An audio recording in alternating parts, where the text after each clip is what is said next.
Hey guys, this is Tracy Pelfrey, and we are back with Desiree, and we'd like to continue on with her interview. And go ahead, Desiree, and begin where you'd like. Okay.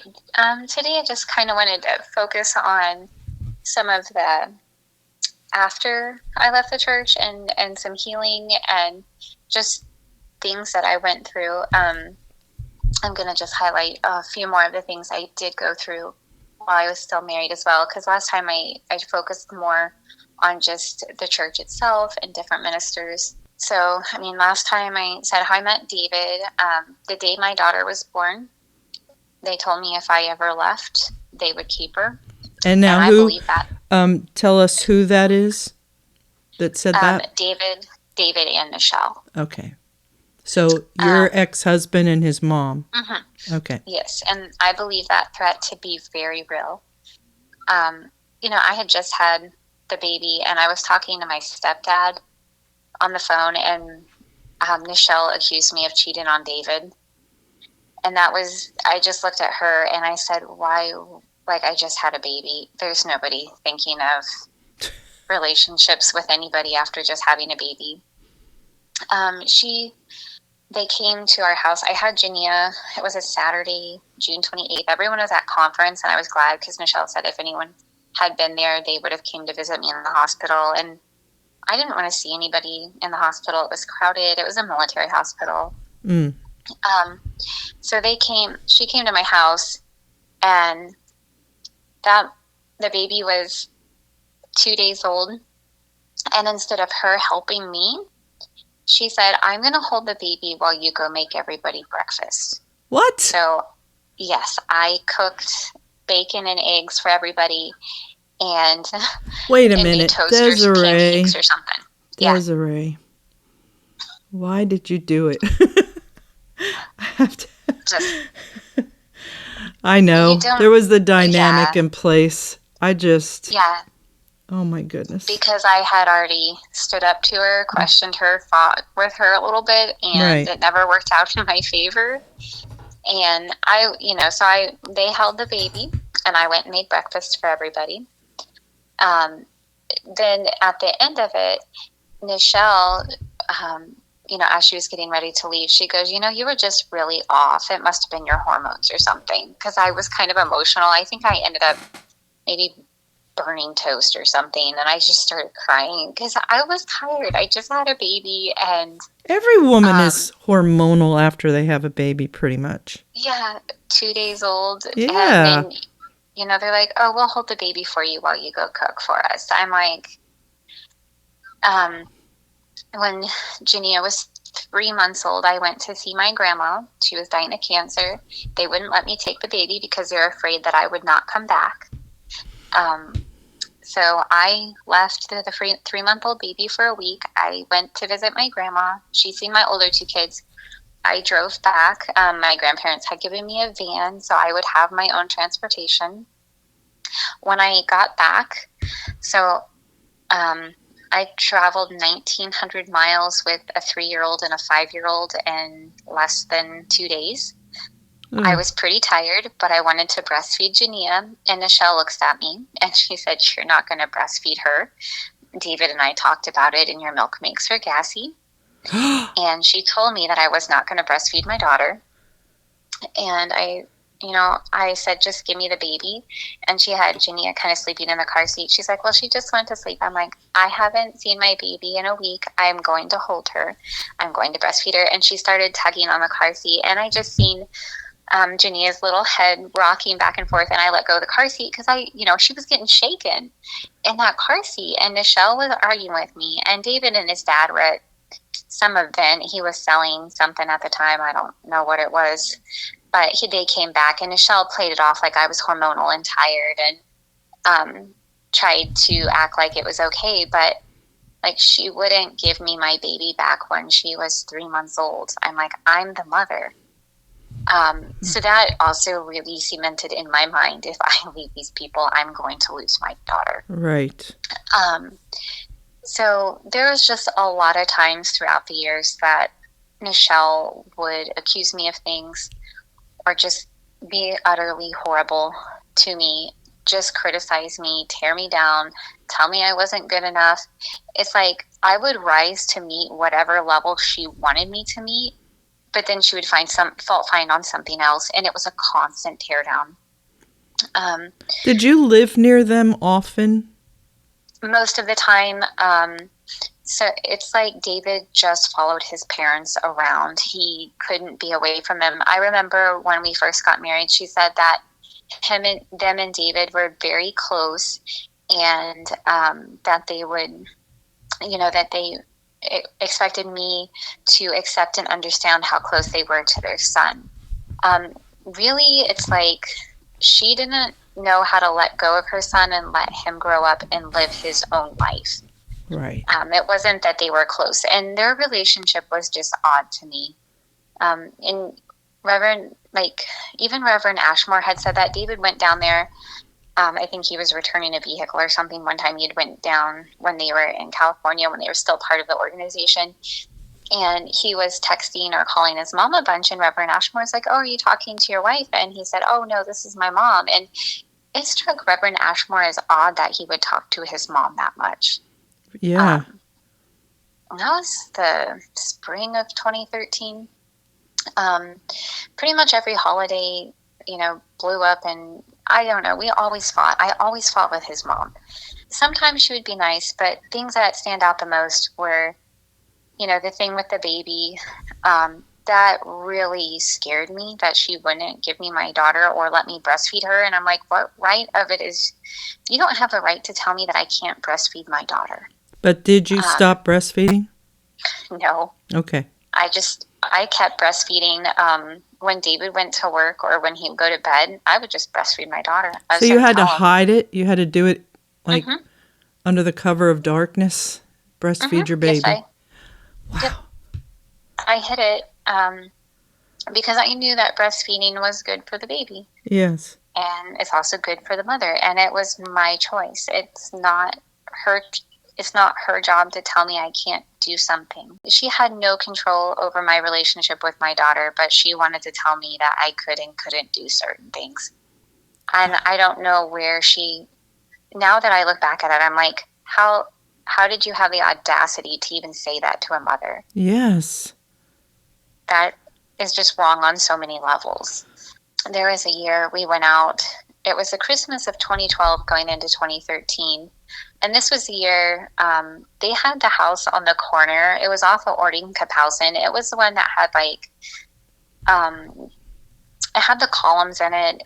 It was the more expensive house. It wasn't on the Bonco. It was like around the corner from the Bonco. And it had like a family room and stuff. And it had like granite tiles in it. And it had all these chandeliers.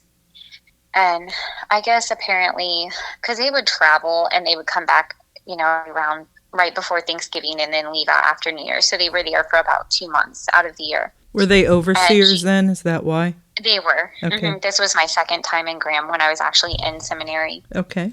So she asked me if I would go clean her house. I said, sure, I'll go clean it. I went and cleaned it. And mind you that I professionally clean houses. I have really stellar references. And I have people that referred me to other people because I clean well. Right. I've done this professionally. Nichelle said I didn't clean good enough. So I went over after I got out of class one night, and I was there till about 1 a.m. After class? Yes. I was here till 1 a.m. cleaning her house because she didn't think it was clean enough. Was she there with you? Like what? Watching you clean? Yep. Re-clean it? Yep. I re-cleaned that house. Wow. And there was like a time that the lights went out. They had a really bad storm and the lights were out for 7 days. So they had fireplaces in the house, and we were living in a trailer at the time. We had running water, but we had no heat.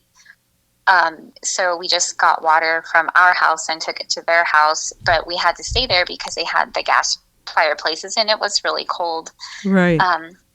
And while we were there during that week, she took her stupid chandeliers down, I cannot stand a chandelier to this day. Yeah, I She know. took her chandelier down and had me clean all of the little glass pieces individually, take them off and restring them and hang them back up and clean that house. Like, get on my hands and knees and scrub that house. Isn't it stunning how we find ourselves, and really how you found yourself in a situation where this woman is telling you to do it and you're doing it? I imagine part of it is it's just easier to do it and get it over with than deal with her. Yes, it was easier to comply. Yes. Than be threatened. That's just one instance of something. She liked to make her own laundry soap. So she would bring me bars of Phelps Naspa or whatever that laundry soap is. You can get Zote flakes and make your own soap. Right. But she would have me take a cheese grater and grate like 3 or 4 bars of that Phelps Naspa soap, and so she could make her own laundry soap. And then she would brag to all the sisters that she made her own laundry soap, but she had me taking that bar of soap and grating it on a cheese grater. Oh my goodness. It wasn't just David that abused me. It was his mother. He learned, and I'm going to just say that they're narcissistic, and he learned it from his mother. And that relationship with each of them, it's just very unhealthy. She had me for like some of the holiday meals. She would get 20 pounds of potatoes and have me peel them and make mashed potatoes. She would come to my house and she would say, she's like, did you just cook this fresh? I'm like, yes, I just made this meal today. I just made it right before you came. She's like, because I can't have leftovers more than 3 days old. Well, she would have me make 20 pounds of potatoes for Christmas and still have them at New Year's and be feeding them to everybody. So that's 7 days. Oh my goodness. And I made tea because Reverend Tiemann liked tea. And I would use like 3 tea bags, and it wasn't even a gallon pitcher. And she was like, that's not enough. I was like, well, I don't have money to put. Yeah.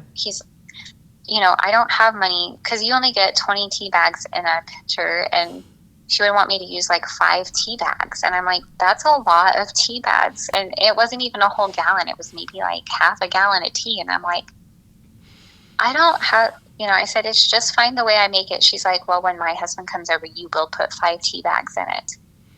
And I was like, we don't have that much money. And it doesn't sound like a lot, but using 5 or 6 tea bags instead of it just adds 3.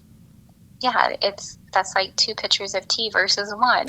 You know what's interesting? I was just thinking to myself, this poor woman has had everything run the gamut from how many tea bags in a tea pitcher, which who even thinks about that, like being so controlling, to breastfeeding your baby, to how to take care of, cleaning her home.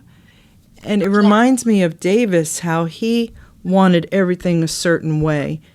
All these people who are extremist controllers, you have to do it the way they want, whereas the rest of us are just like, yeah, I'll take whatever you got. Make it how you make it. I don't care. Yeah. I'll go home and have it how I want it if I'm so particular, or I'll bring my own. But why? Yeah. It was, she used to tell me, she would be like, well, I help my mother-in-law all the time. I'm like, you barely see the lady. But I honestly dreaded the holidays. It was miserable for me. I did not like the 2 months they were in Washington. I didn't want to see them. Yes. There was one year they took us out to Ocean Shores. It was 2012 into 2013. And we were supposed to go to enjoy the ocean. She had loaded up her entire car full of junk. I mean, if you're going to the ocean, they rented an Airbnb or something like that. I don't know. I guess they had Airbnb back then. But she brought her Cricut machine, that thing that cuts so we could make cards and stationery. And I'm like, we're going to see the ocean. Oh my God. She wanted me to make like this huge Mediterranean meal, which I know how to make Mediterranean food. Everyone liked it, but she would want me to make it. But it took a long time. And I'm like, we're going to the ocean.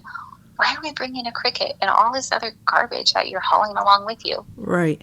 We were only supposed to be there like 3 or 4 days. Like, it's keep it like simple and enjoy the whole experience. Yes. But she wanted these, all these huge, elaborate meals.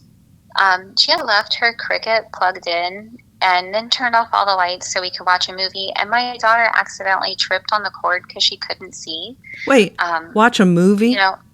Yeah. So before Davis even died, people, overseers and ministers were watching movies by then? Yes. When I got to Graham in 2006, because Devonshire had always preached about it was a sin to watch a movie. Right. And I asked Keckle, and Keckle said, yeah, you can watch movies. It's just what you do with it. But like the first time the Tiemans rolled up in the RV in 2006, right after I married David, he was gone in Afghanistan or wherever, and they wanted to spend time with my oldest 2 daughters and myself. She had drawn the blinds, and then I had opened the door. She goes, hurry up, shut the door. I don't want the church members to see the TV. They had a TV in the RV. Wow. She wanted me to shut the door so they wouldn't see it. And we left in 2006. And still then, it was, you weren't supposed to do that. It was still taboo. Yep. Yeah, it was, and that, they showed me the hypocrisy. Oh, yes, sure. And that's like, as a church member, I didn't see it so much, but the higher I got in it, I seen the hypocrisy, and that bothered me. So my daughter had tripped over that. She started yelling at my daughter and treating my daughter just like she did me, and that really bothered me. So I stepped in between her and my daughter. How old was your daughter at the time? She was like 11. It was my oldest daughter, and she then she was like, well, if you were a better mother and you weren't so incompetent and you would watch your children and make sure I'm like, well, if you're done with your machine, why wouldn't you just unplug it? Why would you stretch the stupid cord way over where it's in people's walkway so they trip on it? Oh, my goodness. And she was like, your daughter broke my cricket. I think the cricket ended up being okay. It was just terrible. Later on, she got herself a different cricket and then was going to give me that one. And she was showing me how to use it. And I had told her, I said, yeah, you showed me how to do this. I know how to do that. She goes, do you really want this cricket? I said, excuse me? She goes, well, if you don't want it, I'm showing you how to do this. And just because I said, I remember how to do this, you've already showed me how to do this. With that statement I made, she was like, I'm going to not give you this cricket. I'm like, okay, so don't. I just walked away. That was later on when she tried to give me that cricket. But anyway, I went down. She just was so bad that night. The next morning, I went down. They had a little gym area where they had a treadmill in there. So I went down about 7:30, and I just started walking on the treadmill. I was praying. I was trying to clear my head. I was gone maybe 30 minutes. I got back up there at 7:30, and she said, we ate breakfast, and then she looks at me. She said, I was up here taking care of your kids this whole time. They were up and running around. And I was literally only gone for 30 minutes. Maybe Is she the grandma 20. or not? Yeah. Well, so she had me clean that whole Airbnb while my kids and my ex-husband and her husband all went down to enjoy the beach. I was up there for 2 hours cleaning it.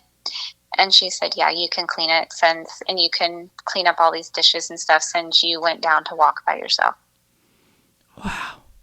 And it was probably, I would say, the worst thing that she yelled at me about. St. Louis was bad enough being accused of wearing mascara when I wasn't, and sitting there with her screaming at me. Right. So it was like New Year's of 2013, and David came in that night.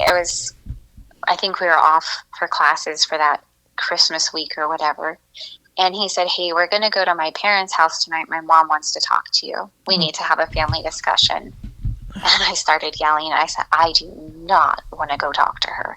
I do not want to go to their house. And so we ended up going all the same. And when we got there, she had me sit down at the end with all 3 of them staring at me. Where were the girls? They sent them to one of their bedrooms or whatever to watch TV, to watch a movie. They turned up the movie so it was loud, and they shut the door to their bedroom. And because they didn't have the TV out in the living room, they had it in a bedroom where they could shut the door if guests came and hide it. Wow. So I was sitting on a chair, by myself, and there's the same old, Nichelle's right on the couch. I was in a chair, Nichelle's on like her couch, then there's her husband, and there's my ex-husband, and they're all looking at me. And Nichelle started asking me, why do you volunteer so much? Why do you volunteer at your school? You should be here helping me. She asked me, why do you do all this stuff? I'm like, because I like to volunteer. She goes, well, you shouldn't be doing that, and you should be here helping me. And, she expected me to take care of her yard while she was gone, I guess, and pull the weeds. And there was some lady from England, I can't even remember her name. She had an English accent, and I think her name was Lily. But I just don't remember her name. Anyway, she's like, well, she came over and was helping me. And I said, okay, she can do that. Right. I said, if you ask me to help you, then I will help you. But, if you don't ask me, then I'm not going to know to come pull weeds. I'm not going to just... I guess you didn't have a free will either on whether you could say... It seemed to... It's coming across like there's no consideration that you have kids and a family to take care of. Seminary. Yeah. What was she doing all this time? It's when they were out traveling. She wanted to host bigger parties and, be in the limelight while someone else did the work. She wanted to be like the Davises and Keckles. Mm-hmm. And she wanted me to be that person for her. Yes. And I was, I did help her, but I just didn't enjoy spending time with her, and I didn't want to do things with her. She was so hard on me and so negative toward me. So anyway, she got up that night and was screaming at me. And she was like, you need to answer me right now. And like her face turned beet red. She goes, now's the time to talk if you want to get anything out. And I was so close to graduating seminary at this point. And I remembered when my daughter, SB, was 2, so this would have been back in 2006, I stood up to her. David was yelling at my daughter, SB, and I said, I told David, I said, hey, I'm going to take her potty, because SB's like, I got a potty. And I told David, hey, you've talked to her enough. She's only 2. She doesn't know any better, and I'm going to take her potty. And Michelle's like, don't you ever step in and stop somebody when they're correcting your child. And I looked at her and I said, it is my child. And if I don't feel something is right, I have the responsibility, because I'm the mother, to step in and stop them. And I said, I also don't want her to pee on your carpet. She is only 2, and she doesn't need to be yelled at like that. Really? Then that was a huge fight, and I didn't even get to go to Bible seminary because of that. So I had been smart enough after however many years to just shut my mouth. And the verse that came into my head that evening was, Jesus sat there dumb before his accusers. He didn't speak. I remember Jesus said nothing when they were falsely accusing him. And I was sitting there blinking back the tears. And I was like, Lord, me graduating seminary and getting out of here and going to help people is more important than this lady and anything she's saying. And in my mind, I said, I would never treat a member of my congregation this way. And she just kept going, and I said nothing. That night when I left and we got home, I told David, I will never spend another Christmas with your mother or your dad again. I don't care if you want to take the girls and have a good time somewhere. I don't care. I would rather be by myself at Christmas than spend it with her. And what did he say? He never said anything. Nichelle runs the team and family. Yeah. David doesn't. Neither one of the Davids run it. Nichelle runs it. And I went through years. It wasn't, if I did something, David ran to his mommy and told his mommy. It wasn't a marriage of just me and him. Right. And actually, when I did divorce him, one of the things I said, I'm just upfront. I'm me. I said, if you ever get married again, you probably shouldn't have your mom as involved. I said, 3 is really a crowd in a marriage. I'll see my way out. I mean, this is by the time I'd left him. I hit that bus, and it was November 11th of 2014. I got the ticket. He illegally took my kids across state line, especially the oldest two. They were not biologically his. He pulled them from Shreveport and took them to Houston. That was illegal to do that without my consent. I had every right to go work a job and to come back. Give a little background on that. I know that part, and you know that part, but anyone listening, now we're in 2014 and you're getting a ticket. Why were you getting a ticket? I got a bus ticket. I'd had enough. David, Nichelle and them were wanting to go to Pasadena, and they wanted David and I to move to Pasadena. And David started telling me, oh, you can help my mom with the church and cleaning and soul winning, and you can go shopping together. I said, I do not want to go to Pasadena. I do not want to be near your mother. Were you in the ministry then, Desiree? Yes. Okay. Yes. So God didn't have his part in moving you around. It was based on just trotting around after the demons, or what? Like where were you guys? Were you originally out of Bible school? Went where? To Shreveport, Louisiana. Okay. Which is about 4 hours from Houston or Pasadena. And you were the pastor there, the pastor and his wife? Okay. Yes. So then, and the helpers were the Watsons. Right. So why would you have to go where they go? They were thinking it would be easier for us. We were financially struggling. It was at the time I was donating blood plasma. Right. And,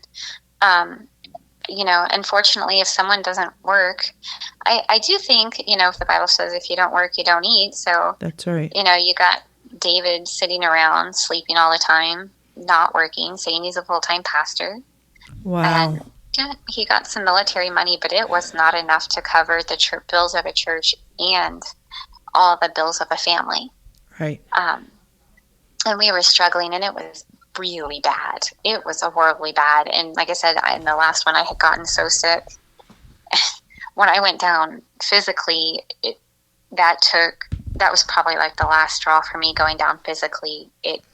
That I was already struggling mentally and spiritually.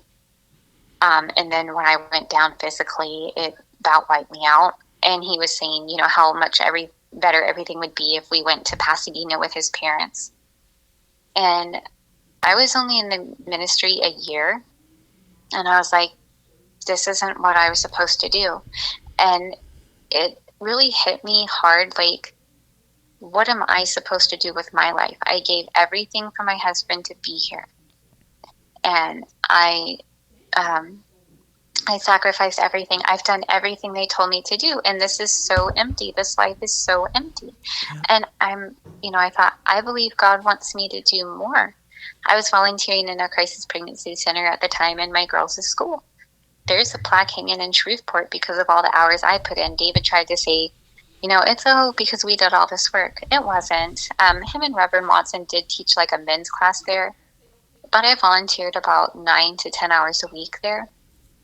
For several months, I trained to be a peer counselor and help people in a crisis situation.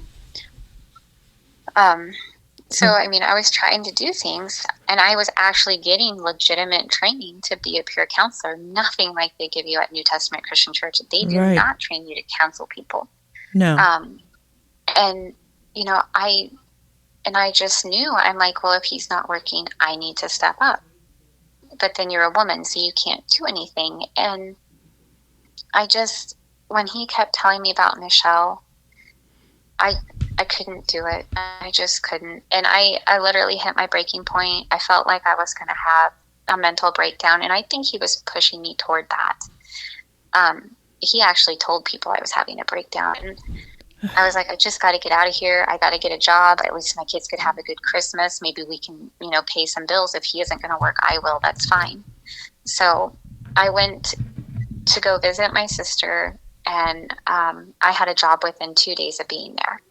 I was just going to work seasonally at Walmart and then come back and have money so we could have a better Christmas and catch up on some bills. Now, what was the reason? I know the reason, but why didn't you stay there and work? David wouldn't let me stay there and work. He said if I wanted to get a job, I had to leave. And I said, okay, well, I will be back in 5 weeks. And he wouldn't let me stay there.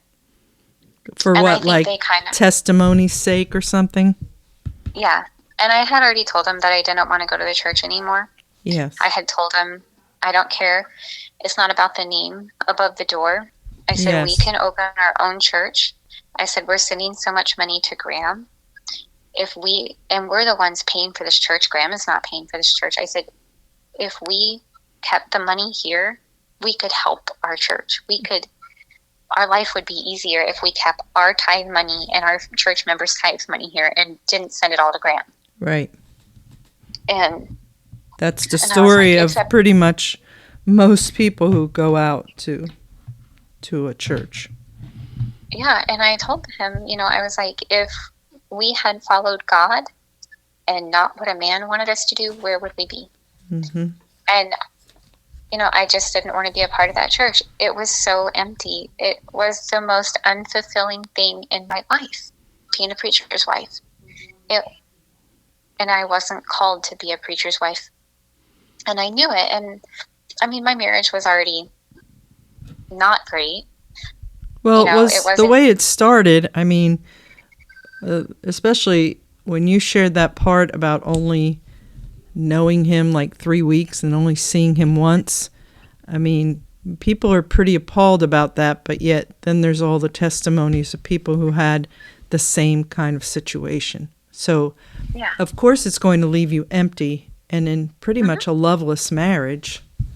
Yeah, and then, he never stood up for me toward his mother. He just let her try to steamroller me. And, if I did anything or she didn't like anything I did, she would argue with me.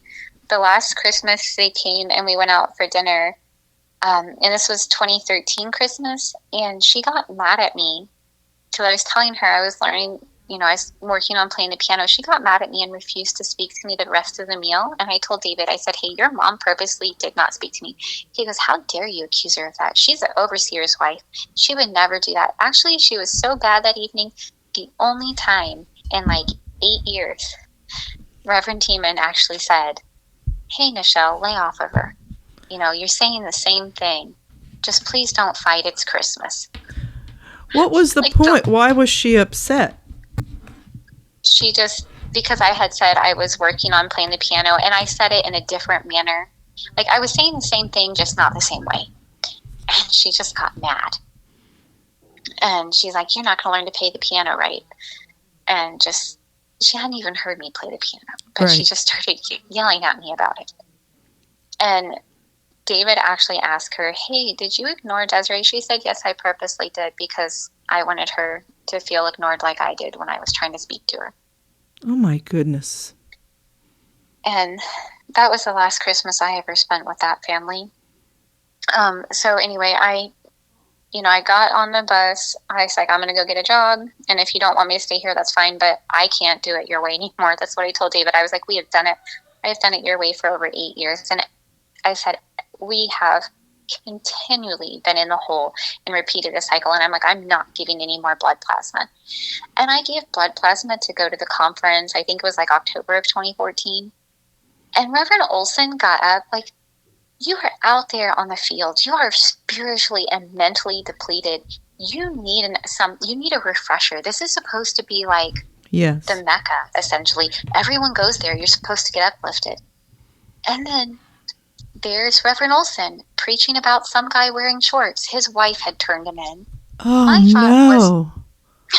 Yeah, his wife turned him in. And so he's there blasting. I don't even know who the person was, but he's blasting some guy, and I'm like, most of the guy shorts are pretty baggy and below the knee. Right. I looked at a lot of those women's skirts that were so tight I could see their panty line. I'm like, excuse me. And the first thought I had wasn't, that guy's just so jacked up for wearing shorts when he's running or whatever. My thought is, what's wrong with the wife? What's wrong in her heart that she wants to go and attack her husband like that? It could be, and wouldn't she Desiree. Technically. It could be. Were they a marriage too, do you know, that was slapped together at the last minute? And probably was. You know, I didn't two even strangers. know who they were. Two strangers probably just that they like that, because then you're not loyal to each other because there's no bond there to begin with. And so it's very easy to manipulate others to, I mean, snitching was really big when I was in, like really big, and mostly with the couples that had been slapdash together like you were. Yeah, and I don't know what was wrong with his wife, but I thought her heart must be wrong for wanting to turn her husband in. Right. Or jealous of him. Like, I didn't, and that's what the conference was about. We spent one of the morning meetings and several times at conference, it was said about his shorts, and I didn't care about his shorts. I really didn't care if he had shorts. And then the other thing that hit me is one of my really good friends, I mean, this lady grew up on a farm like I did. She was one of the strongest people I know, and she was exhausted and spent and burnt out. And I seen it in her face. She's seen it in mine.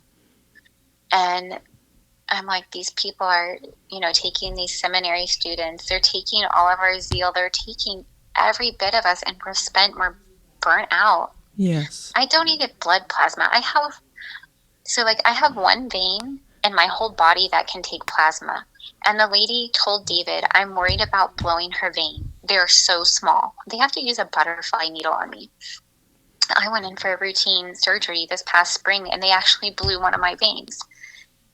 And I told the lady, I said, you don't want to use that gauge. You want to use something smaller.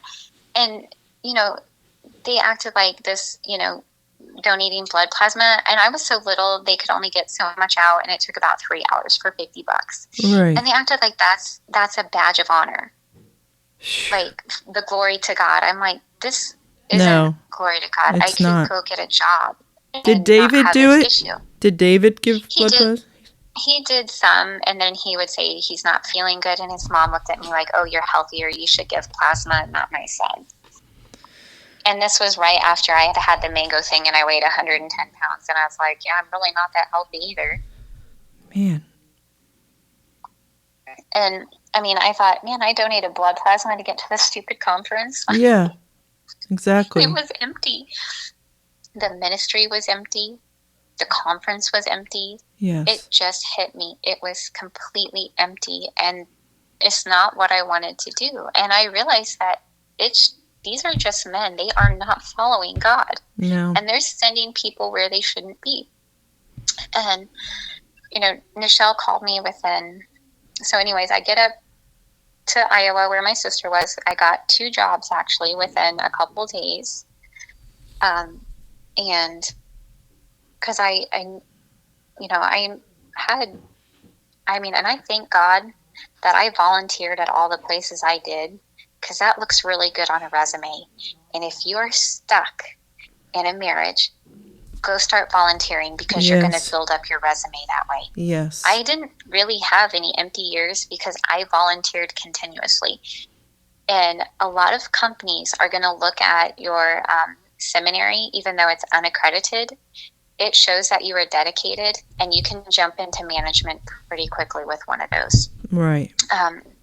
With that. And I share that now because this is stuff I learned that helped me later. But start volunteering at your kids' school. Go volunteer. They have plenty of organizations out there, because they don't really frown upon volunteering. Nichelle did, but the church really doesn't. So if you start volunteering and you start getting skills and you have that, it'll help you when you do leave. Right. Well, so that's, and I didn't volunteer because I had planned on leaving. I just enjoyed it.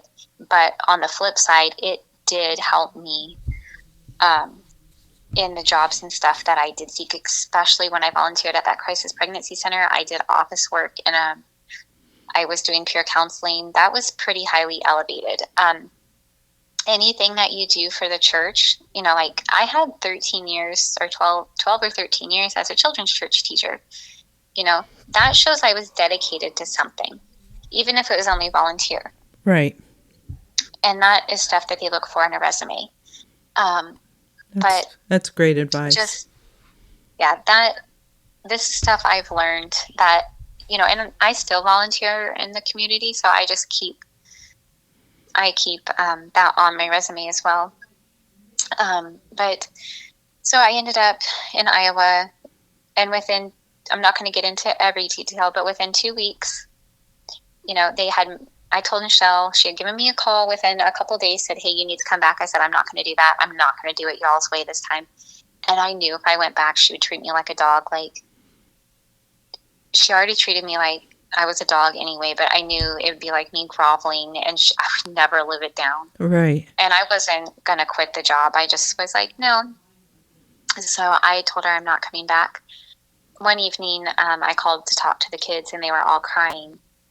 And I guess Nichelle they're like, Mom, we weren't crying because of you. It was something Nichelle had said to them. She treated my oldest two daughters like garbage at that time. They went to Louisiana and completely, after I told her I'm not coming back, I'll be back in 5 weeks, like I said, but I am not coming back right now. I just got a job. And they went to Louisiana within a day. They started going through everything in my apartment, cleaned it out, took my kids out of school. All of this was illegal. If I would have called the police and said, hey, I don't want my daughters taken out of school. I don't want this done. I'm here just working a temporary job. I'll be back in X number of time. And you thought your kids were with their dad. Mm-hmm. Yeah.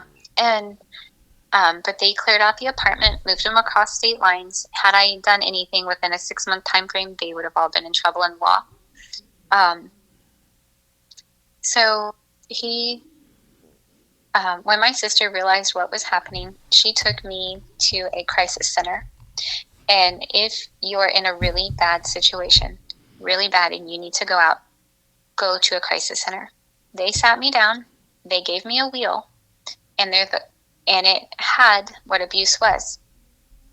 And I looked, telling a woman that she cannot work a job is abuse. Not having access to the finances is abuse. I had to ask for grocery money.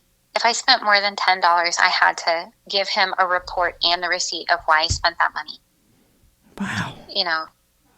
When it came to like even feminine hygiene products, I had to tell him why I was buying what I was buying and why.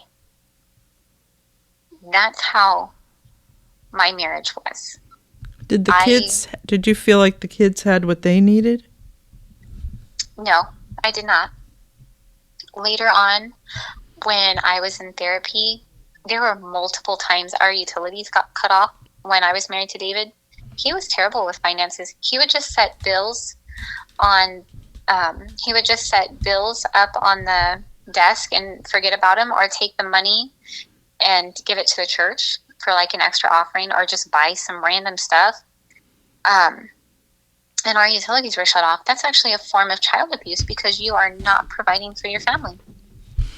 Oh, right. That's one of the things they'll ask, I think, if there was someone I knew who had a run-in with, I think they call it something different in each state, like DSS or CPS or... It's CPS in pretty much every state. Right. Have the utilities been turned off? Is everything paid up? That's child abuse. And, I didn't know it at the time. Well, so they, and I looked at this wheel, and the lady's like, you are abused. And I had told her what was happening with my kids. She said, we need to get an emergency court order. We need to get a junction. We need to get those kids here. And I was scared. I was so scared. I froze.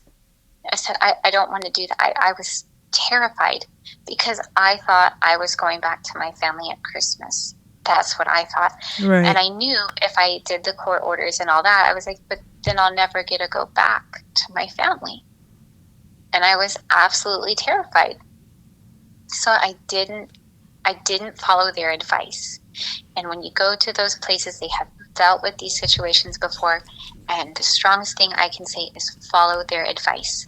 They know what they're doing in these situations, and I did not. Right. They probably recognized it right away, I would imagine. Oh, they did. They did. And they recognized how badly abused I was. And it wasn't just my ex-husband. It was my ex-mother-in-law on top of the church. So anyways, David called me within 2 weeks, and he said, hey, because he knew he was going to get in trouble for having the girls, he's like, I'm going to fly them in to wherever in South Dakota. That was about 2.5 hours from where we lived, because I was staying with my sister. There is like nothing up there. It is like by the Minnesota-South Dakota border. It is super cold. And I had a light jacket from Louisiana. I had a couple pairs of shoes and a carry-on bag. That's all my kids had. David ended up flying my kids to Kansas City. He gave me a 1-day notice. And he told me, well, you can get money later on and just pay for the plane tickets. So he sent, how old were they at the time? They were 10 and 12. He lied and said Aubrey was 14 because she could not fly by herself. He lied because she was tall. She's like 5'9" now as an adult. So right. He lied and said she was 14, and they flew by themselves. I hadn't got my first paycheck at my job. He left $37 in the joint bank account. And he told me if I loved him, I would deposit my paychecks in that bank account. And I knew once he did and everything he did, I was like, I don't trust him at this point. Right. Not at all.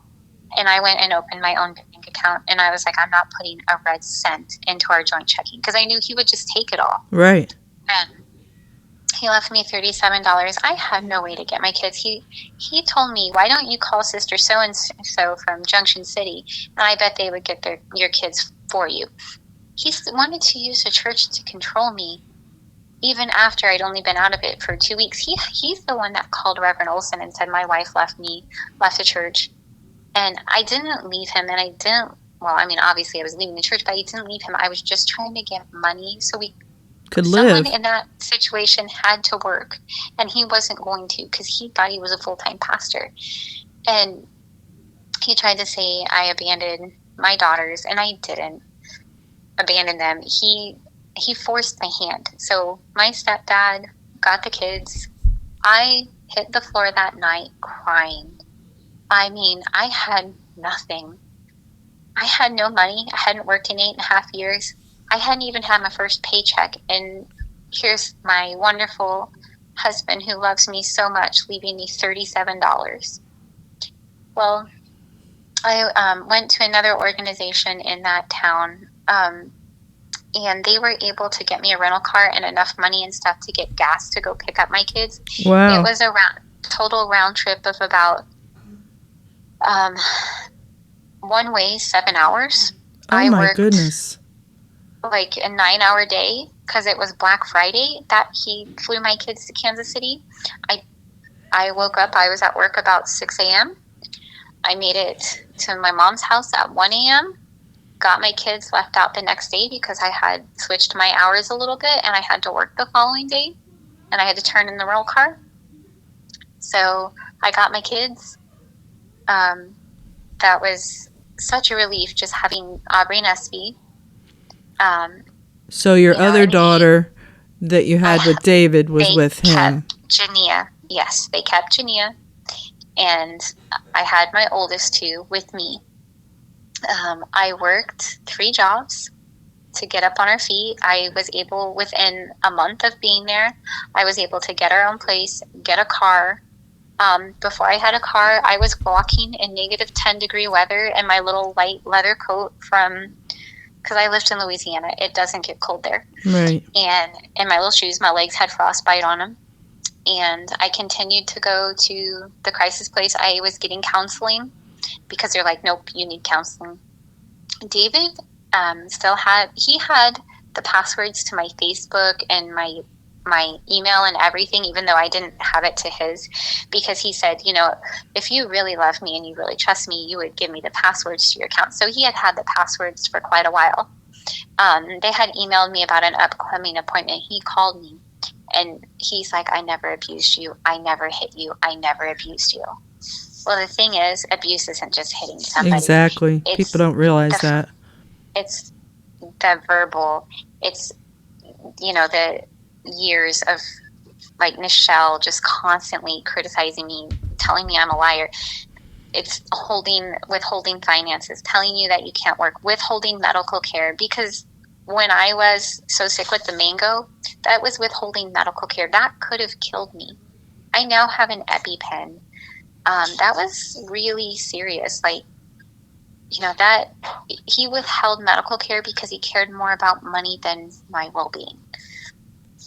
And so for me, it's just a lot of things quickly opened. When I realized everything he was doing, that relationship walked out and died real quick. I had no care for him.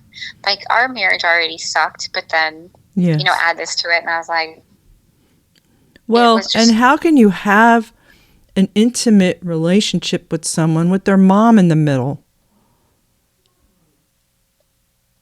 You can't. You just can't. Especially if they never support you. I mean, I don't want to say never. Did he ever take your side? Like, no. To her? Nope. He never stood up for me.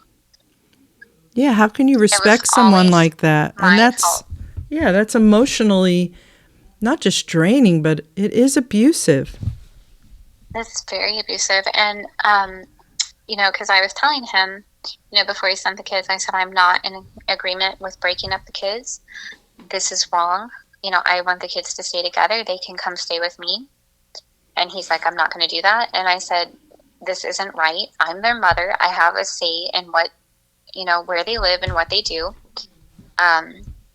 And then he told me, he said, well, you can come back here.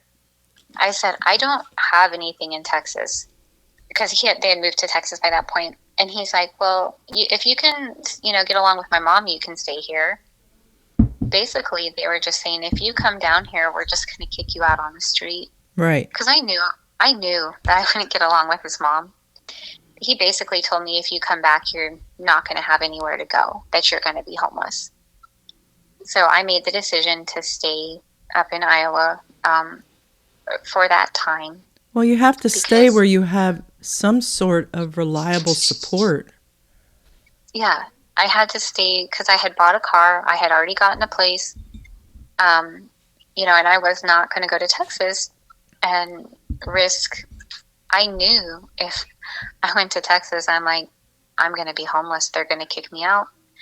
And then that, they'd be like, oh, this lady can't take care of her kids because she's homeless. Like, that his plan unraveled pretty quickly. Probably one of the best pieces of advice I got from one of the therapists. She said, because people would be like, well, you could have done this and you could have done that and you could have done the other. She said, you did the best you could with the information you had at the time. Hindsight's always 20/20. It's always 20/20. And it's so easy to judge, pass judgment, when you're not the one in that. I can't even imagine what that situation was like. I just can't. And so sometimes you even will make decisions that don't seem right to other people, but at the time, especially when you're a mom and you're doing this, that what's motivating you is your children. Us moms, we get pretty protective, and we will do crazy things to take care of our kids. And, I was working 3 jobs, but I was like, I don't care. I'm going to make it somewhere. And then, so I was in Iowa for about 4 months. I made the decision to come back to Kansas. That's where I'm originally from. I had way more family here. Iowa was just where I was, very small area, not very many job opportunities that paid that great.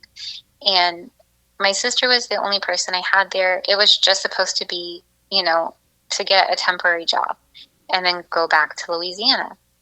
But so I made the decision in March of 2015 to move to Kansas because that's where I'm from. I have friends, family in this area. I knew the area, and it's close to the military base and K-State. So I knew I had better job opportunities for my family. I also knew there was a divorce coming. I knew that I would have to get a lawyer.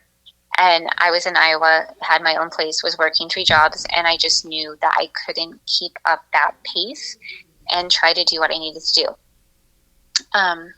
Can you hold on 1 second, Desiree? Yes. Okay, hold.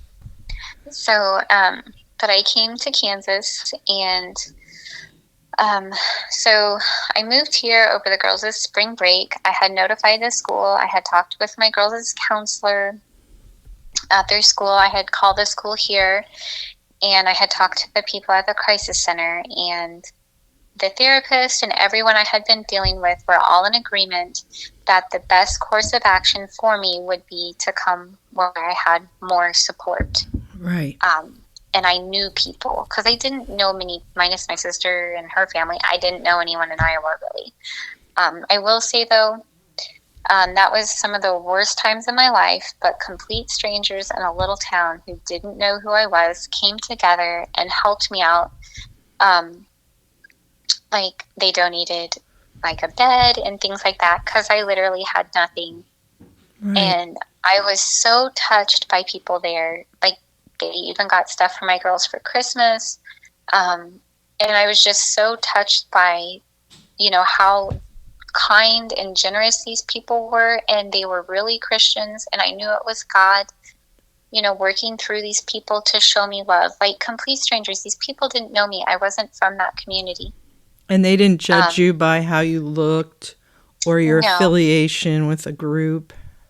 No, they didn't. And that was God saying, hey, I'm going to be here for you and everything's okay.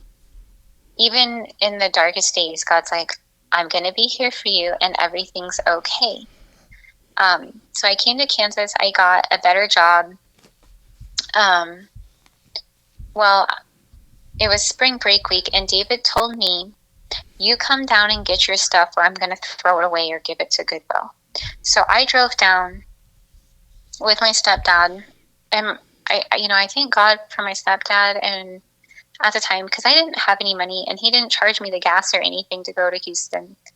We got as much as we could fit in his pickup truck, and David, I finally lost it. And so I had a bowl set from my great-grandmother. It's a Pyrex. It's a gooseberry.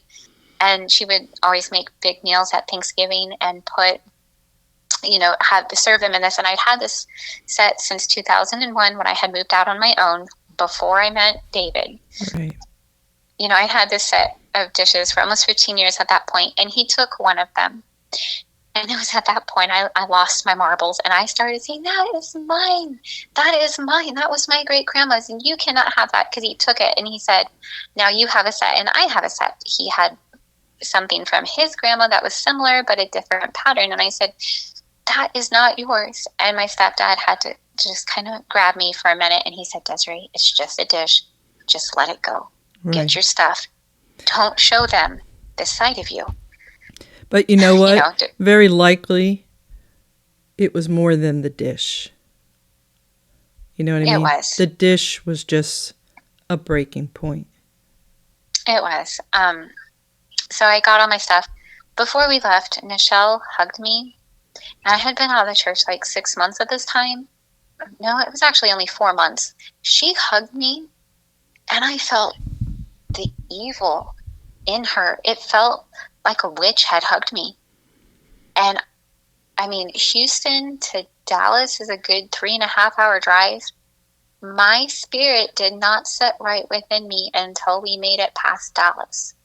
I felt the absolute evil from her. She tried to say, oh, we had this birthday party for the kids. My kids didn't want to go down. Aubrey was so worried and so stressed out. She got sick to her stomach.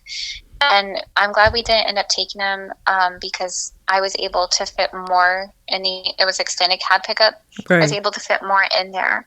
I seen Jania at the time, and Jania just was 7. She couldn't process what was going on. Right. And, so I got back. I got a job. I started saving money. Come May, I went to start filing divorce papers in Kansas, and I got something from Texas instead. And I said, oh no, he beat me to it. And so right at that time, 2 days later, the CPS came knocking. They went to my sister's house in Iowa, and they came to my house in Kansas. And apparently somebody from Texas had been calling and saying that I abused my children, and they didn't know where I was. That I was, they sent them to my sister's house. They had sent them to the address I lived at and to my mother's house. And they tried to tell the people in Iowa, they didn't know where I was and that my kids weren't in school, and they were probably in great harm because I was an abusive parent. So I was being investigated by CPS in 3 states, or 3 counties essentially, 2 counties in Iowa and in Kansas. Also, he did have Texas, so I guess it was 3 states. I wasn't in Texas, so obviously that got dropped. In Iowa, they had sent them to the wrong school, and they're like, the kids never went to school here. My kids had always gone to school in another little town.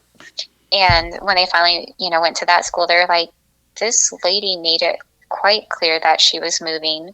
We're all in support of her because her kids had better resources and support group where she went to. And she was in a really, rough situation.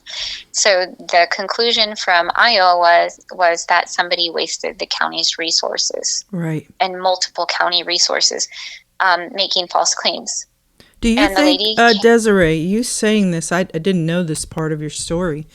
Do you think, we were talking before about other women who might be in a similar circumstance, like if they were to make a stand and leave with their children, do you think that is a tactic? I hadn't even, when your brain doesn't think wicked ways, you can't even think of that, Well, Nichelle could. Yeah. It was their way to keep me from getting Jania. Right. Because David told me if I ever came to Texas, they would take all of my kids because I was an abusive mom.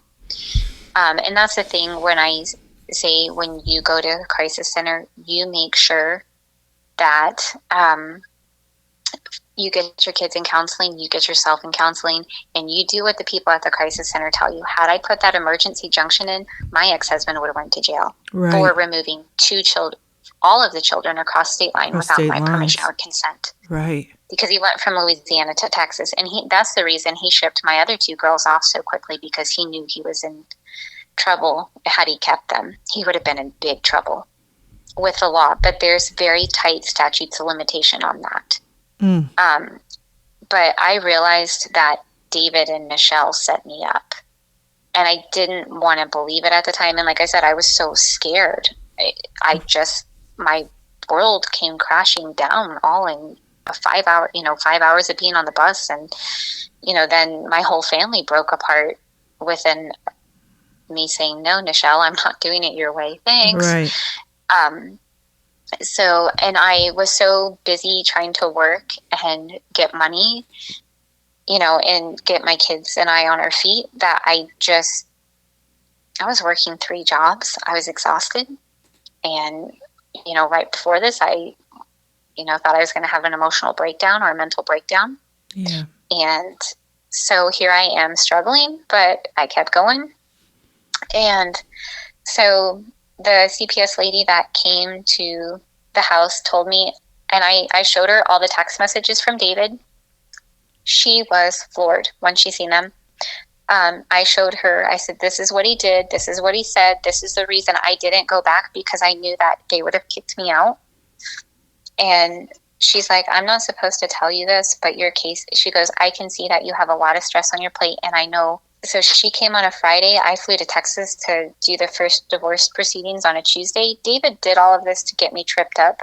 I was able to raise, I had enough money saved up. I got a lawyer by myself. I was able to get a lawyer. And so the lady's like, but your case is unsubstantiated. She also said, I think it's important to note that when I mentioned your ex-husband, your daughter, Espy, started crying when I said his name. She is terrified of him. And that was one thing that really stuck in my mind. So I flew to Texas. I worked my work schedule. I flew in on a Tuesday. He didn't let me see Jania that day. We went to court. It was in downtown Houston on the 13th floor. I had gotten a rental car and everything. Desiree, did he have a right to withhold her from you? No, he did not. Okay. I didn't know if there was a legal thing in place. There was nothing in place. He just did that. Yes, he did. Okay. Actually, I was supposed to get Jania that summer, and I made it down to Dallas when he was nice enough to tell me, hey, you're not going to get her this summer. And he went down to Corpus Christi, and I didn't know where he was. He stopped answering the phone. Had I gotten Jania out of the state of Texas before she was a resident at the 6-month point, I could have easily kept her. Right. But he left, and I didn't know where he was, and he just didn't answer his phone. And Texas is a really big state to try to find someone in. Yeah, it is. Any state is a big state when you're trying to find someone, right? It is. But I went down, and David and his dad were there. Michelle had Jania. And, you know, I am all of 5'3.5", and I'm just a little person. And there's the two Davids standing right next to me, and I'm just looking at them. I didn't speak to them. And actually, I went and bought me some makeup because I was like, they're not going to see me looking like garbage. I'm not going to let them know that I was crying. Right. And they're not going to see the puffiness under my eyes. So I wore some concealer and a little bit of eyeshadow, and I was like, they're not going to see me. Like, I was like, you're not going to see me looking sad or whatever. Right. And we walked into court. I sat down, and David sat on the other side of me, and he just started whispering, like mouthing. He's like, I didn't want it to be this way. It didn't have to be this way. And all of a sudden, my lawyer walks in and looks at him, and David, shut up. He didn't think I could get a lawyer. Not going to say I had the best lawyer, but I did what I could. Right. You know. Yeah. With just, you know, I what little money you were making. I did. And I was going to a church in Kansas, and the members, someone bought my plane ticket to go to Texas because I didn't have enough money for the gas, because I literally took every penny I had to get the lawyer. He asked me how much I had in my bank account that day. I said, I have $25. He was like, you got to have more than that. I said, no, I paid the retainer and I'm here. I only have $25. But I had a lawyer, and he talked to David's lawyer, and I got to see Jania that day. And we were supposed to settle. It should have gone, you know, within 6 months. David's first lawyer went into a mental hospital, and then he got a better lawyer. He redrafted it. He continually drug out the process. I left him November of 2014. Our divorce was finalized April of 2016. Wow. So I was driving just an old beater car. I'd paid $1,000 for this car. Its transmission was going bad. I drove that, like, I lost count of how many trips I made to Texas. When I made it to 25, I stopped counting. I drove that car 52,000 miles in about 2 years, most of it driving to Texas. I named her Bessie. She had almost 200,000 miles on her. But it was like an old Buick Park Avenue, and it was just... I can picture the car. Yeah, it was getting Not old. known for great gas mileage, for sure. No. And it's just getting old, and I knew I was going to have to get another car because the transmission was starting to go in it. And I, commuted for work and took the kids everywhere, and we drove to Texas a bunch. So I couldn't get a car. I couldn't get a loan. I couldn't start college. I couldn't do anything to really move my life forward while I was still married, because had I gotten a car loan, David could have taken the car if anything would have happened. Boy. Because we were still married. And so he never came. He never came to see you. He made one trip in 10 years to Kansas, and that was in July of 2016. Wow! But all the other trips I made to Texas. So one day, David's lawyer faxed the divorce papers to my work when I was on my lunch break, and I prayed for hours. There are times that I drove down to Houston to see Jania, 15-hour car ride. By the time you stop, get stuck in traffic, I cried the whole way. I have gone out into the middle of the field in the middle of nowhere, and I have screamed at the top of my lungs and looked into heaven. There are so many times I didn't sleep, but I had, at the end of the day, I could sink for one because it was taking a toll on me emotionally, mentally, and physically. It was taking a lot of finances for the lawyer and all the trips. And I still had Aubrey and Espy to raise. So I'm a single mom fighting all of this. And David had his parents' money. They were the ones that David didn't pay for the lawyer. He had his mommy and daddy bankrolling him. Did he live with them? Yes, he lived with them for a while. And then he got some little crummy apartment. He did live with them for a while, but they helped him financially. One of their threats, if you settle now, then you won't owe his parents $10,000. And I was like, I didn't borrow any money from his parents. And my lawyer was like, you're not paying them a dime. I was like, good, because I didn't borrow money, and I don't know why he's trying to say I owe them $10,000 because they didn't do anything for me. Really? Yeah. How did they come up with that number? I don't know what they were trying to say I owed them for. I guess apparently David might have been borrowing money from them when we were in Shreveport and we were going broke.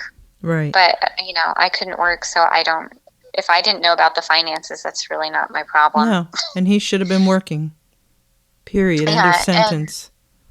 Oh, yes. Nope. And like I said, a man who refuses to work and take care of his family is worse than an infidel. That's what the Bible says. The Bible also says if you don't work, you don't eat. And even aside from the Bible, I think anyone in society looks down upon, especially the dad. I mean, it's pretty lame if you won't work. I don't think it is. It's just lame. Yeah, it's lazy. Yeah. And it's, it's not right. No, and how are you not motivated by taking care of your family? Then where's the love? There wasn't love. It's a self-centered, narcissistic person, and he learned it from his mom. And a narcissist doesn't love people. They don't care about anyone but themselves. And me as a mom, my kids are more important than my life, and that's actually one thing in therapy. When someone would do wrong to my kids, I would stand up, and the therapist looked at me and he said, "But why didn't you stand up for yourself? Aren't you important?" And I was like, that's a good point, because it was when we had been talking about the things I had went through with Michelle. It's like, but aren't you important too? And I said, yeah, I am important. But at the end of the day, single mom with the two girls. And when you leave, my kids had been abused. They started bringing things to my attention that I didn't know.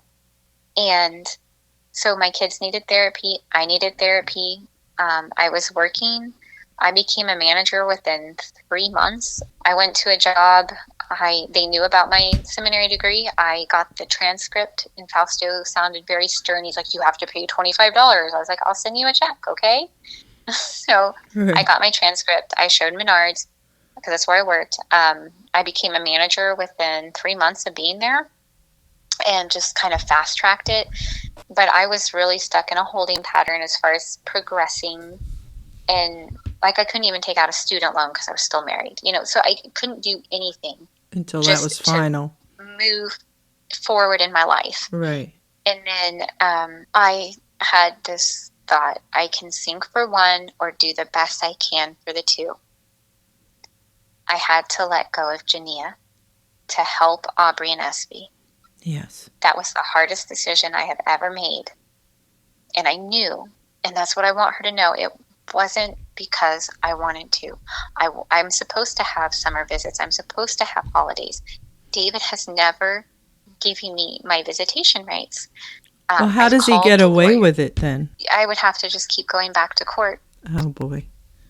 And I didn't have the money. Right. And I didn't have the time to go to Texas. Right. And I knew what he was doing, because he would be still controlling my time, my emotions, and my finances. And I just didn't have the money to keep going back to court and to keep fighting. And quite frankly, I was exhausted. I mean, like I said, when you had 25 trips to Texas in a couple of years, you're done. Yeah. You're spent. And my kids needed me. The older two needed me. They didn't have anyone else. They had me. Yes. And we needed to start healing. I had to focus on getting them okay as well as myself. So I had to make the toughest decision of my life. I didn't want to, but you know, you're in that situation and your hand is forced and you're going to have to do the best you can with what you've been given. So I chose to let go of Nia. My thought was, at least maybe when I go visit her, instead of wasting all this money fighting in court, I can give her good memories. One of my good friends, she is a manager at Menard as well. I closed the door. I locked myself in an office. She was there with me. I was bawling my eyes out when I signed the divorce papers during my lunch break that were faxed to my job. And I said, today I'm going to judicially stop fighting for my daughter, but I will never stop fighting for her. Yes. And that was the hardest thing that I have ever done. Well, do you feel like sometimes the system anyway is just not on your side or your friend, or takes too long? There were 20,000 cases on the docket, over 20,000 cases, because Houston is the third largest city in America. And there was like 20,000 something cases on the docket. I was just a number. Right. You know, had I filed in Kansas in a lot smaller municipality, I'm sure a judge would have cared.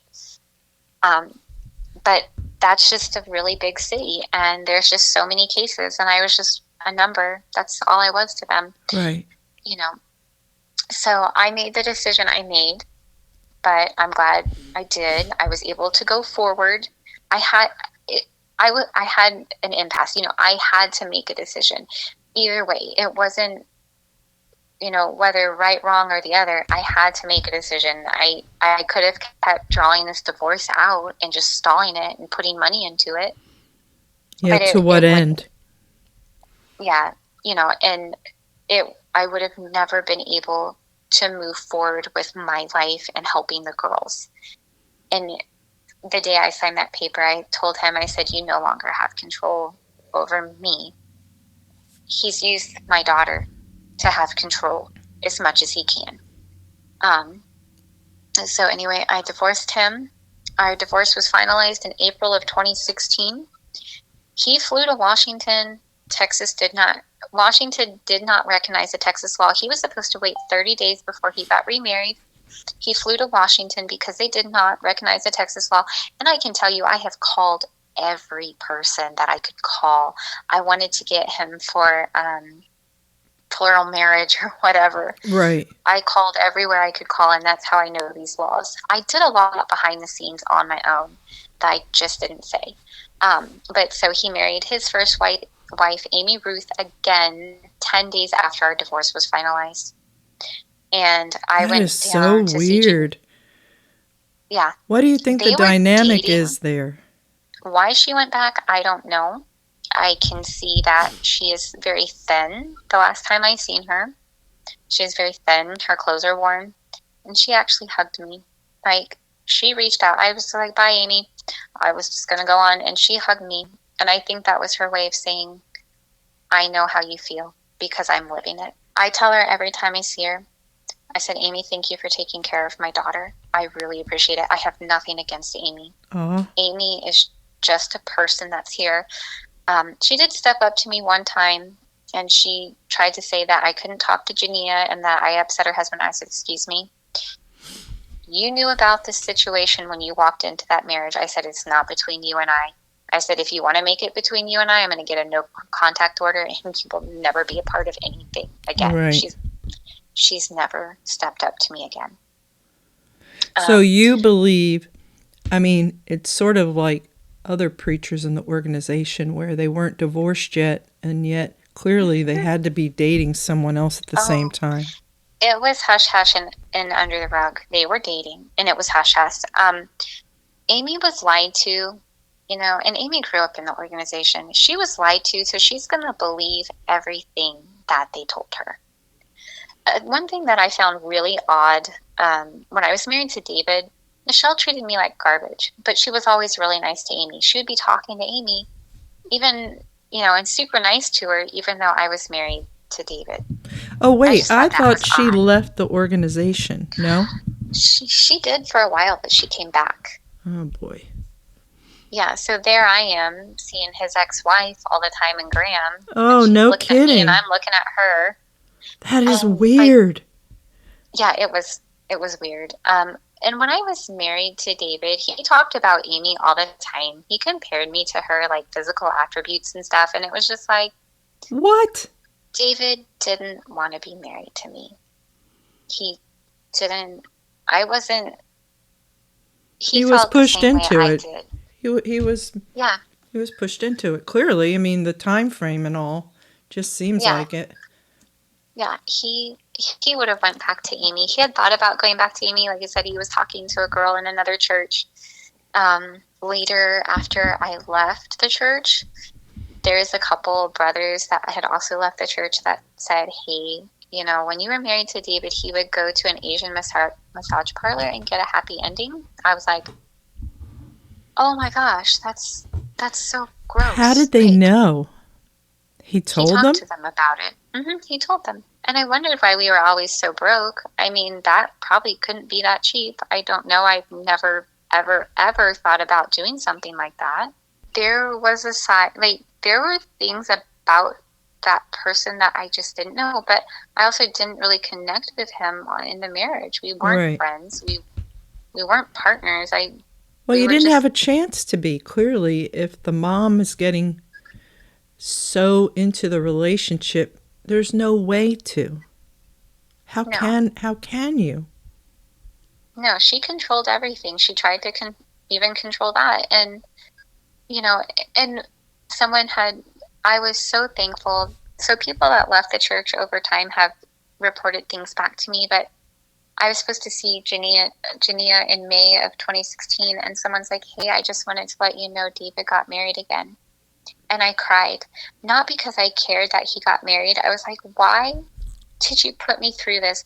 And it was him and his lawyer that drug that stupid divorce out so long. I said, why did you put me through that? Just to go get remarried right away? It crushed me. I'm like, he couldn't take care of Jania by himself. He was too lazy. I called the school. I started calling the school. Jania had 8 absences. I mean, this was October. They start school in August. She had 8 or 9 absences and 21 tardies. Wow. Because he couldn't get his butt up and take her to school. How old was she then, you think? 4th grade. Oh, yeah. She's just little. And so they put her in homeschooling. And they sheltered her. So I no longer had access to, because I could get her report cards and everything else. So they took her out. He took her out of school. So I no longer had access to her school. And it's all about control for this person. It's all about control. Right. And it was on her. I mean, I would go to Texas. I'd have to take off of work. I would drive to Texas, get a room. He, have to pay for the hotel room. One time he actually did come up to Denton, Texas to meet me, so I didn't have to drive all the way to Houston. He drove 3 hours while I'm still driving 9. Wow. And I paid for the hotel room.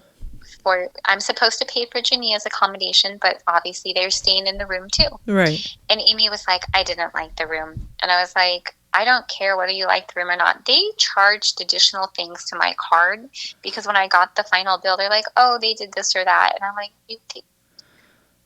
I'm not paying for your vacation. I was a single mom with 2 kids working 3 jobs, and I paid for Jania's for the room. Amy didn't like the room. And I got charged additional. And I told the credit card, I said, I only authorized XYZ. And thankfully I could dispute that. But right. It was she's like, well, this room's not good enough. And I'm like, well, I don't care about you. It's not about you. It's about me seeing for my daughter. And you're lucky that, they stayed in the room I paid for. There's just so many things that have happened to me in the last 10 years that it's bad. And I would call Jania, this phone was always on speaker. They wouldn't let me just talk to her. There's several occasions where I call and they're like, not available, not available. During Hurricane Harvey, which was in 2017, I tried repeatedly to call Jania to make sure she was okay. He didn't answer the phone. I ended up calling, I think Reverend Krause was there, and I called and I said, can someone just let me know if my daughter's okay? They just had a hurricane. Nobody's answering the phone. Is my daughter okay? And the Reverend Krause finally was like, well, and I was like, don't tell me to call him because I have called him multiple times. I sent things down for her birthday. I sent it so it would arrive on her birthday. He's like, oh, I didn't get it till July. I'm like, you can't lie to me. You can't gaslight me anymore. I have the receipt. Right. Like, it says it was delivered on this day. It's not my fault. You didn't pick it up till a month later. So poor Jania's probably sitting there like, well, my mom forgot my birthday. I would never forget my daughter's birthday. And on her 11th birthday, he got this sham psychiatrist named Richard White. And he tried to say, well, this guy said you can't talk to Jania on her birthday. And so I called the guy. I said, what's going on? I have a right to talk to my daughter. I have a right to visit my daughter. He's like, well, you know what you did. You know how abusive you are. I said, excuse me, sir. I have not lived with my daughter since she was 7. So if she's being abused, and David has never let me visit Jania with just me and Jania. He is always present. Because they tried to lie and say that Jania was scared of me, that I abused her, and they made up this whole story. And when and it's in my divorce papers, they said this lady was the counselor. She's simply an intake person at a hospital. And I didn't learn that until later. So he lied in the divorce papers. And I have proof. I've talked to this lady. And she's like, no, I'm just basically like an intake person at the hospital. I am not a licensed therapist. I am not a counselor. But David put her as her name as the counselor that they were seeing. Oh. And he would supposedly take Jania to go see a counselor so she would be okay for a couple months. Then he would change it. And he never told me any of her medical stuff. And I was supposed to have access to all of that. I have a 62-page divorce decree that's just a paperweight. Right. It's meaningless. He has not followed any of it. But this guy named Richard White, and I told him, I said, sir, did you read the divorce paper? He said, I don't need to see the divorce decree. I said, oh, I think you do. I have access. I'm supposed to have access to her medical and everything else. Well, this guy was very flippant. Thankfully, a lot of my family works in medical. I contacted the Board of Psychologists for the state of Texas and reported him. And Texas moves very slow. It's a very big state. They called me in 2021, and we had a big old conference about it. This quote-unquote therapist she went to, he has 2 strikes against him. If he gets one more, he loses his license in that state. So maybe I didn't fight how some people, like with spinning my wheels, going to a lawyer, because at the end of the day, when a kid is drugged through court and it's tug of war between both parents, ultimately the kid is the one who suffers the most. Yes. And I let go because I'm not going to do that to my daughter. My ex-husband has her so scared. On some visits I've gone down, we were supposed to go to the park, and I would ask her, hey, what do you want to do at the park? She stopped, whispered in her dad's ear, and then gave me an answer. She would not talk without asking him if it was okay. One of the occasions I went down there, he was pushing her on the swing, and my daughters witnessed this, my older ones, and he pushed her so hard that she fell out of the swing. She cried, and he looked at her, and she got up, and she said, I'm sorry, and stopped crying. And I heard her hit the ground, and it was hard. I called CPS on him because of it. Because what kid falls out of a swing and hits the ground? Like, I heard it. It was so loud. And then apologizes for falling out of the swing. And my daughters heard it. And my daughter, SB, got sick on the way home because she was next to Jania on the swing. And her emotions were so rattled by it. She was throwing up, and we had to stop on the way home. I lived my life in fear of David. Like, I have a P.O. box in a town 15 miles away. I didn't want him to have my address. I lived in fear for so long. You will not see me on a lot of social media sites because I was afraid for so long. And I'm just to the point now, I'm not afraid. I'm like, what are they going to do? Alienate me anymore from my daughter? I mean, Right. And they'll tell you, that I left the church, that I abused my kids, I'm an unfit mother. They tried to say I abandoned my daughter, and that's not the case. I love my daughter, and I think that's the main thing. If she can ever hear this video one day, I want her to know how much I love her, how much I fought for her. Maybe it wasn't in a court system, but if someone did something wrong, I was there behind the scenes. There were times he wouldn't answer his phone. I've done wellness checks only to find that he moved from the apartment. He was supposed to give me a 2-week notice anytime that he changed his address. And there was some things involved in my state with CPS against him. I'm not going to get into those details, but I told the CPS worker that my ex-husband didn't have my address. He said, my actual physical address, he said, good, never ever give it to him. He was very abusive toward me and my kids. And, they went through a lot of years of therapy, and so did I. My main thing is just, I want Jania to know if she ever needs anything, I'm here for her. Her sisters are here for her. Me and those 2 girls are the only people in the world who know what we went through. Yes, and all my together. Kids call me every single day. We have a special bond. They're both adults. One of them is enrolling in a nursing program, working in a hospital. The other one just applied for a job at a mental health center helping children. My kids they're adults now, and they're doing really well. And God has really blessed me. And it's just taken time, to forgive and to heal. But my daughter has been used as a pawn. Yes. And I have heard from so many people that have left the church down there that my daughter is scared of him. She's like a toy soldier. His family members have told me he's abused. And I'm like, look, if you see anything, call the authorities, call CPS. Yes. Don't It takes everybody being proactive. Yes, and I'm not there, and I can't do all the things. But COVID hindered some of my traveling. My husband does have Crohn's, and we weren't able to travel. Last time I seen Jania was in March of 22. And, there are times that I've tried to go down. David just doesn't answer the phone. Or he'll tell me that I'm the one that changed all the plans. And that's not the case. He's brought her to Kansas one time. Since one time in 10 years, he's brought her to Kansas. Every other time I have gone to Texas. And it's hard to go down because I have to see him. But I hid. I was almost 3 months pregnant when I went to Texas, and I hid it. I didn't want him to know that I was pregnant. Right. I didn't want him to know I was going to have a baby. I don't want him to ever, ever see my baby. I don't want him to lay eyes on this one. I don't want him to be the monster he is to this one. And someone in his family said, hey, your mom had a little boy and told Jania, because I didn't tell her. It's not because I didn't want to tell her. I'm very cautious of what I tell her. Yes. Because I don't trust David. Right. And it's not because I don't want to tell her. There was a time when she was about 8 years old. She asked me, Mommy, why did you leave? And I said, hey, I'll get the story to you, but you're just not old enough to understand, but one day you'll know.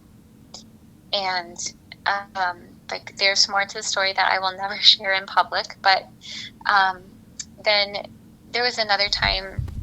She was probably about almost 9 at the time, maybe 8.5. And she was talking to me, and she said, I said, well, I really miss you, and I would like to see you more.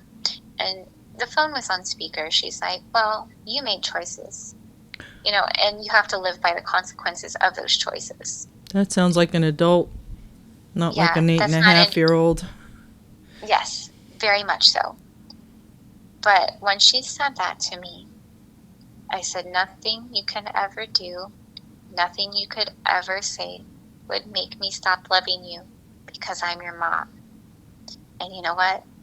That's when I realized how powerful the love of God was. if me as a mother, just an earthly mother, I'm just a human, could say that in the face, and I knew David was behind it, of great evil, I knew that God loved us even more. And so while this was the hardest thing that I've ever done, my relationship with my kids is better. I'm a better mother. I'm a better person. And, there's more to the story that I will never publicly share, but I thank God every day when I see my oldest two succeeding. One of my daughters has accepted Christ.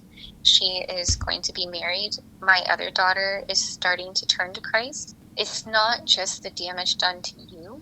There's damage done to your children. Yes. And as I said before, the spiritual abuse is the deepest form of abuse because it affects every core of your being. And, I've had a lot of years to heal from it. I could not carry this battle. I resented David. I hated David. And hate is a strong word, but that is how I felt. And, I prayed one day and I looked up into heaven and I just prayed and I said, God, I cannot carry this. It's going to destroy me. And I said, the only thing I can do with this is give it to you because it can be between you and him, and I will let you do what you need to do because there is a judgment for people who do wrong. They will answer one day. Whether in this life or the next, they're going to answer for what they did. They're going to answer for alienating a mother from her daughter. David is younger than me. Amy's younger than me. I mean, they're still in their 30s. I'm in my 40s. And David does not look healthy at all. No. He had high cholesterol and blood pressure in his late 20s when I was still married to him.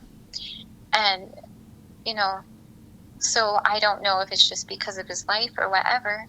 I was told here recently, he had a lot of problems in that church in Pasadena, and they moved him to Houston. He had problems with anybody else he was working with in the church. And lo and behold, his mommy and daddy come in, kind of save him, and now he's Pastor Dave. Yeah, I saw that. I saw that the other day. He's Pastor Dave, and his dad is Pastor Tiemann. Yeah. And they're co-pastoring, and that was something they always wanted to do. But as I said, in his, when he would work, he would get fired a lot.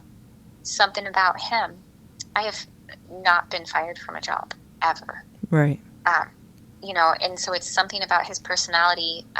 There was a time also in Washington, he was working at a hospital, and one of his coworkers, her name was Tina, would go to lunch with her, just him and her, and they would go places together. And some of his coworkers in the office and even this lady's husband were suspicious they were having an affair.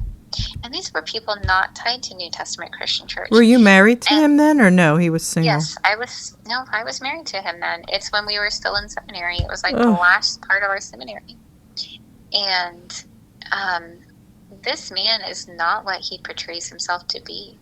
And I just, if a lot of your coworkers are thinking you're having an affair, they tell you to never get in the car with a member of the opposite sex by yourself. That's they right. tell you that. That's right. He would go to lunch with her. He would ride in her car. And even when we were in Louisiana, this lady went through a divorce, and David was still talking to her, even when we were in Shreveport.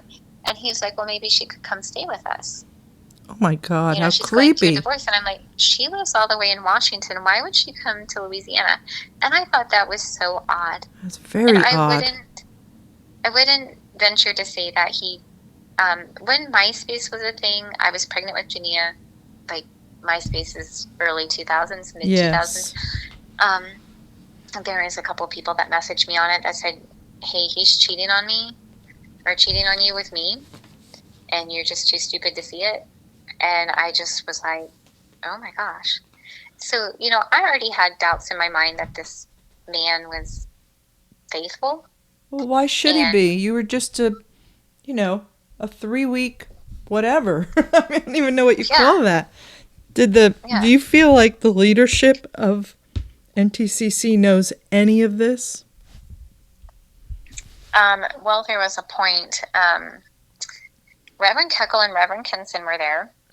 our first or second week of Bible study or Bible seminary, and in comes Andrea Fraseth. He grew up with Amy Ruth and Andrea Fraseth. Andrea Fraseth was leaving her husband at the time or something. I have no clue. She had 2 little kids. And one night after service, when everyone had left, Reverend Keckle and Reverend Kenson pulled me and David to the side. And I thought it was really weird because Andrea went running up to David, jumped in his arms, like hugged him, and lost her shoe. And I thought, that's really inappropriate. You're married and he's married. That is weird. It was just weird because I never went up to hug another man, ever.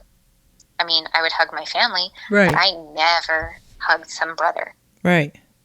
And so after service one night, they pulled us to the side, and they said, so you're leaving the church? I looked at them. I said, what are you talking about? I have no clue what you're talking about. And they looked at David. They said, Andrea, and you are leaving the church? And they said that right in front of me. Oh, and they were saying it to him about him and yes. Andrea? Yes. Oh. And I guess Andrea had told them or something. But I just looked at them like floored. Like, I'm his wife. Why would he be leaving with Andrea? And what was done about that? Was just brushed aside? I don't know exactly what happened with David. I was just like, well, I just got here to seminary and I don't know what's going on. Wow. And then they took David off and talked to him. But they didn't tell me anything else about what was said. And he's been married now 3 times, yet perfectly okay. He's a pastor in their pulpits. Keckle claims he likes to keep the pulpits clean, but yet there's minister after minister in the organization that has had very questionable activities regarding their current spouse or previous spouse. And you're another example of that. Yes, Amy and David were dating while we were still legally married. Getting married 10 days after your divorce is finalized. Yeah. Just flying to another state. Had he been married in Texas, he would have went to jail for it. Because you were supposed to wait 30 days. And he just got through on the technical legality in Washington. They didn't care about the Texas law. They didn't recognize it. That's why he got married in Washington. And he stayed in Texas.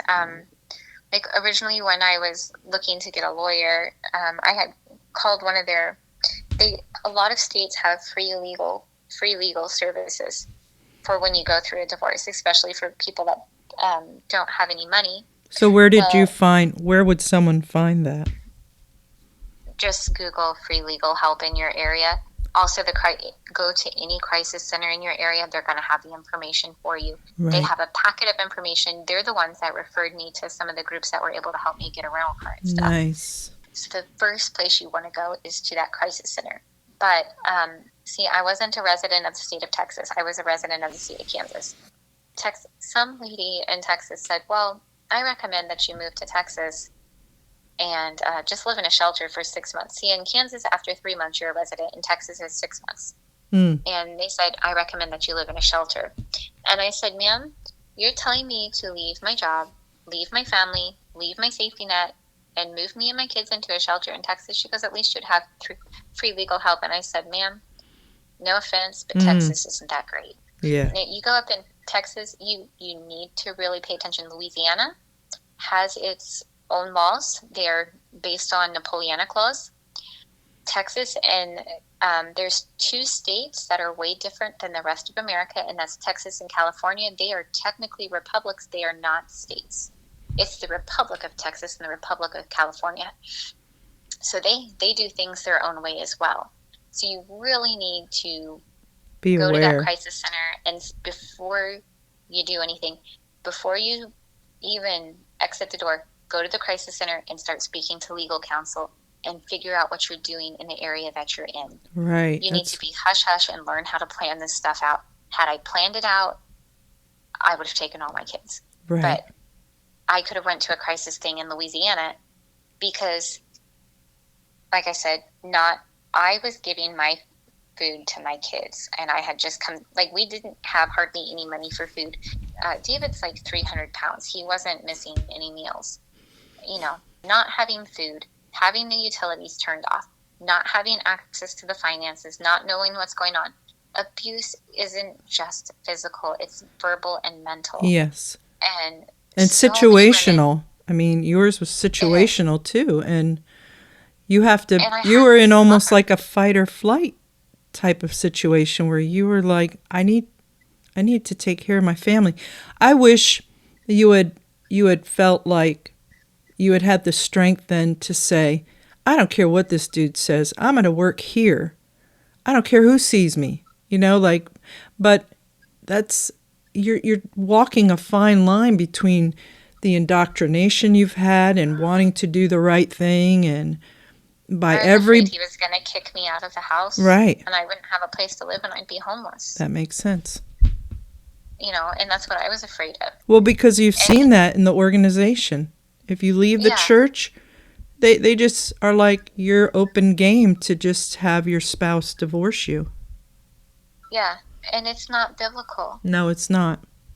If you're widowed or they cheat on you or what, you can't just divorce someone because they get a job. Mm-hmm. That's not biblical. And it's not biblical just because they go to a different church. Yep. That's not biblical. No. And I am so, it sickens me to see how women are treated. And, another thing that I started thinking about that church, my daughters, I taught to drive, and they went through driver's ed, and they were working. But my other, Jania, she doesn't know how to drive, and she's never had a job. The daughters that are raised in that church, you ask yourself, is that what you want for your children? Do you want them to grow up where they have no skills, they can't drive their own car, they haven't worked a job, they have very limited social skills, they have no skills outside the home? What if something were to happen to their husband and died? I know, Reverend Sinclair died. What happened to his wife? My thought was, he had no retirement, no pension. And so there you are at, 60-something years old. There's no Social Security. There's no retirement. There's no pension from a job. What are you going to do? Yep. Go get a job at 60? And the church isn't going to take care of the widows. No. And they don't. No, they don't abide by that biblical principle. No, but you better pay them that tithe, man. You better get that tithe in or you're going to hell.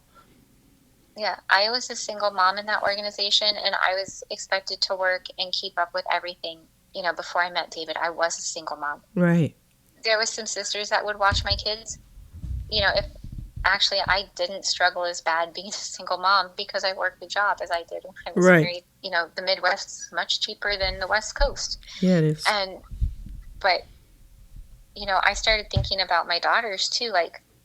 I remember right before we left the church, one of my daughters said, well, what's the point of me doing good in school anyway? It's like, I'm just going to stay at home and have kids.